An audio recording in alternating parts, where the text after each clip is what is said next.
ধারণা সত্য নয়? হ্যাঁ আজা, আমার ধারণা মিথ্যা হতে পারে, কিন্তু এটা তো মিথ্যা নয়। এই সংসার বদলে গেছে? কি বলছেন আম্মি জান? ঠিকই বলছি। আগে এই সংসারে অভাব ছিল ঠিকই, কিন্তু সুখ শান্তি মানবতা ছিল।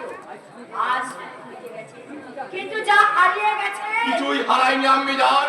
যে সংসারে আপনার মতো দেবী স্বরূপ মা আর রামচন্দ্রের স্বরূপ সূর্যের মতো বড় ভাই আছে, সে সংসার কিছু হয় না। আজা, জঙ্গলে আগুন লাগলে সেই জঙ্গলে থাকা ভগবানের মন্দিরকে ভগবান নিজেই রক্ষা করতে পারেন না। অনেক কল্পনা মা, আমাদের সংসারটা সূর্যের আলোয় আলোকিত, আর তোমার মতো দেবী মায়ের আশীর্বাদ থাকলো। এই সংসারে উঠে দেওয়ার ক্ষমতা কোনো দুর্যোগে নেই মা। এ তুই তোমাদের আশীর্বাদে আজ আমি ভবানীপুর থানার সেকেন্ড অফিসার। হ্যাঁ রে, তোর বড়টা জানে যে তুই ভবানীপুর থানাতে। এমন ছিলাম যাই না দেব ভাই, আজ আমি খুব খুব খুব খুশি হয়েছি। এই ভবানীপুর থানাতে তোর বড়টা জানে? এই ভবানীপুর থানাতে এখনো জানে না। তোমাদের একটা সারপ্রাইজ দেবো বলে কথাটা আমি গোপন রেখেছিলাম। না না না, সারপ্রাইজ হইতে এটা আমাদের কাছে আল্লাহ তাআলা দেওয়া সেরা উপহার।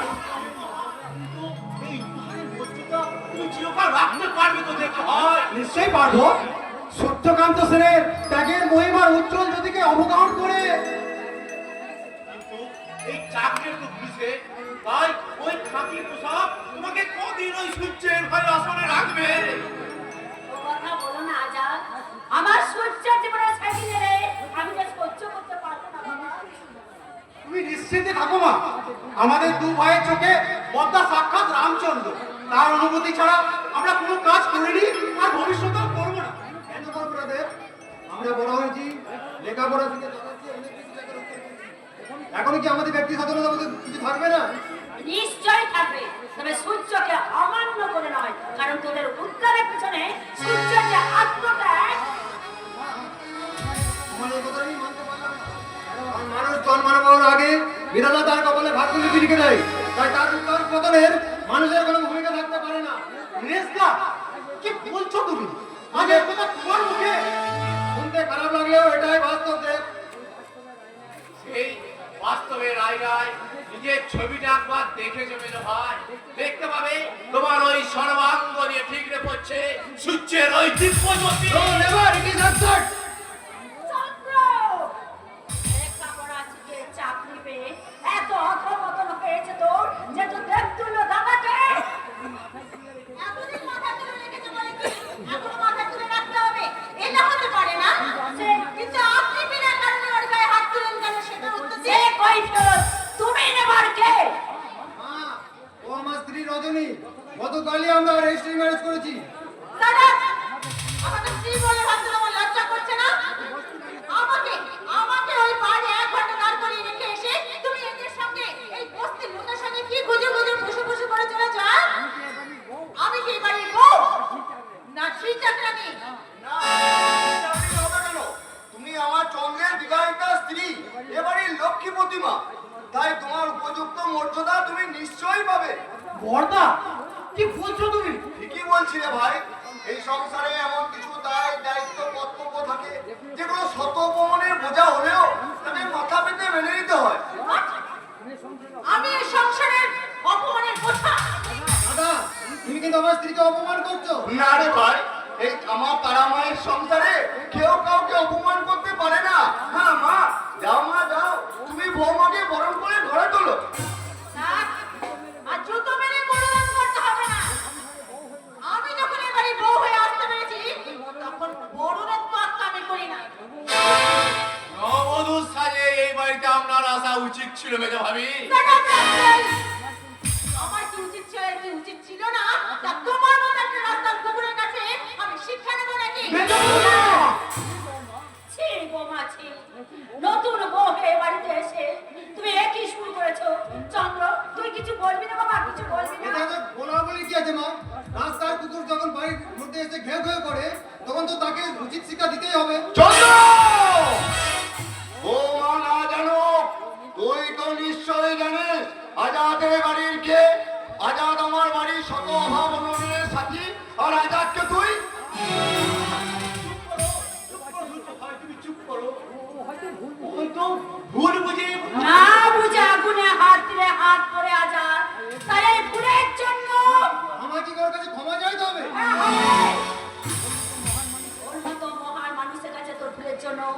ক্ষমা চেয়ে যতদিন বেকার ছিলাম, বেকার ছিলাম ততদিন সবার সহবাদে নতুন মাস থেকে পালন করেছি। কিন্তু আজ আমি বড় হয়ে মোটামুটি চাকরি করছি। এই সংসারে সিংহভাগ খরচ আমার টাকায় চলে। আমরা যা বলবো আর সেটাই হবে আমাদের শেষ কথা। আর অন্যথায় এই সংসারের বুকে লাথি মেরে না না আপনাদের বুকে নয় এই সংসারের বুকে লাথি মেরে আমরা এই সংসার থেকে চলে যেতে পারবো। এই যে ঘরে চলো, এখানে দাঁড়িয়ে দাঁড়িয়ে তোমার পা দুটো ব্যথা হয়ে গেল। আরে বাবা তোমার পা যেন আমার এই পা দুটোকে টিপে দেবে না। সিদ্ধান্ত সিন্ডিকেট করো না, ভুলে যাও না কোথায় এই বাড়ি হা করে মেয়ে নয় যে তোমাদের সব অন্যায় কথা মুখ থেকে সহ্য করে নেবে। ও শিক্ষিত বড়লোকের বিদ্যুৎ মেয়ে, তাই উচিত স্বভাব তো দেবেই। আরে বাবা আপনাদের 14 পুরুষে ভাবতে ভালো যে আমি এই বংশের বউ হয়ে আসছি। তাই আমার চলার পথে যদি কেউ কাটা হয়ে দাঁড়ায় তাহলে সেই সংসারটাকে আমি একেবারে শ্মশান বানিয়ে দেবো। হ্যাঁ। আর তা না হলে আমি বুঝিয়ে দেবো যে আমি মাল্টি মিলিয়নার সদানন্দ শিকদারের মেয়ে রজনী শিকদার।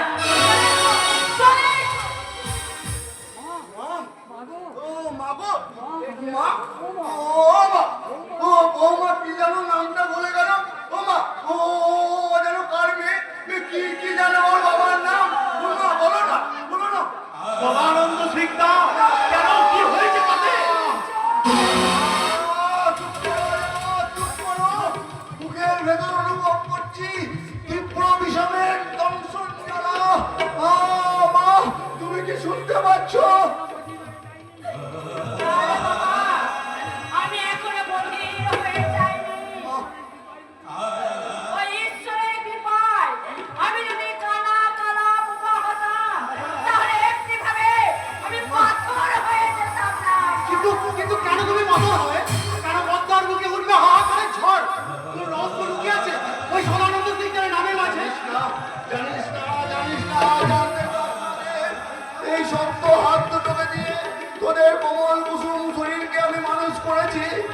কোমল শিশু মনের ভোলা না তোরা এই বিষাক্ত সমাজের দংশনের কথা তোরা জানতে চাস না। ভাই ওই সদানন্দ শিকদার তোমাদের কি ক্ষতি করেছে? কেন ওই সদানন্দ শিকদার ভালো বিয়ে করেছে বলে আমরা দুজনে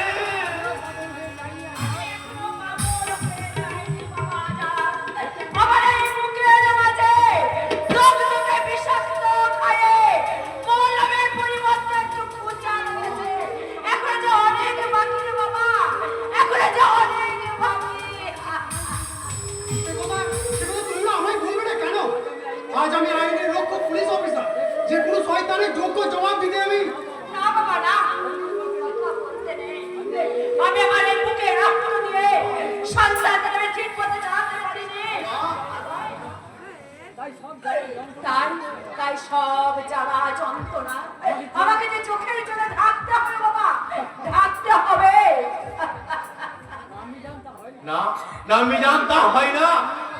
আপনার আর এই সূর্য ভাইয়ের করুণ দৃশ্য দেখে আমার নীরবে দেশে থাকাচ্ছে মৃত্যুই ভালো। মিনার মৃত্যুই ভালো।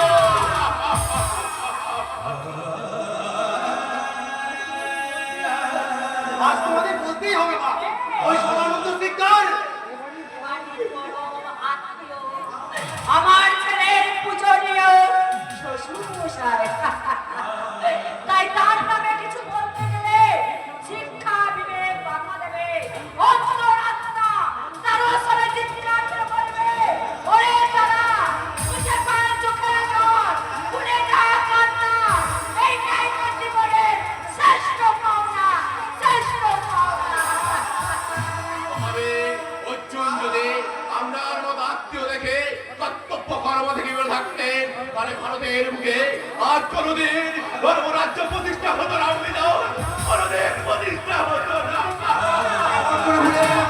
কুরুক্ষেত্রের যুদ্ধের আগে শ্রীকৃষ্ণের সেই পবিত্র উপনিষিদ্ধ বাণী জগৎ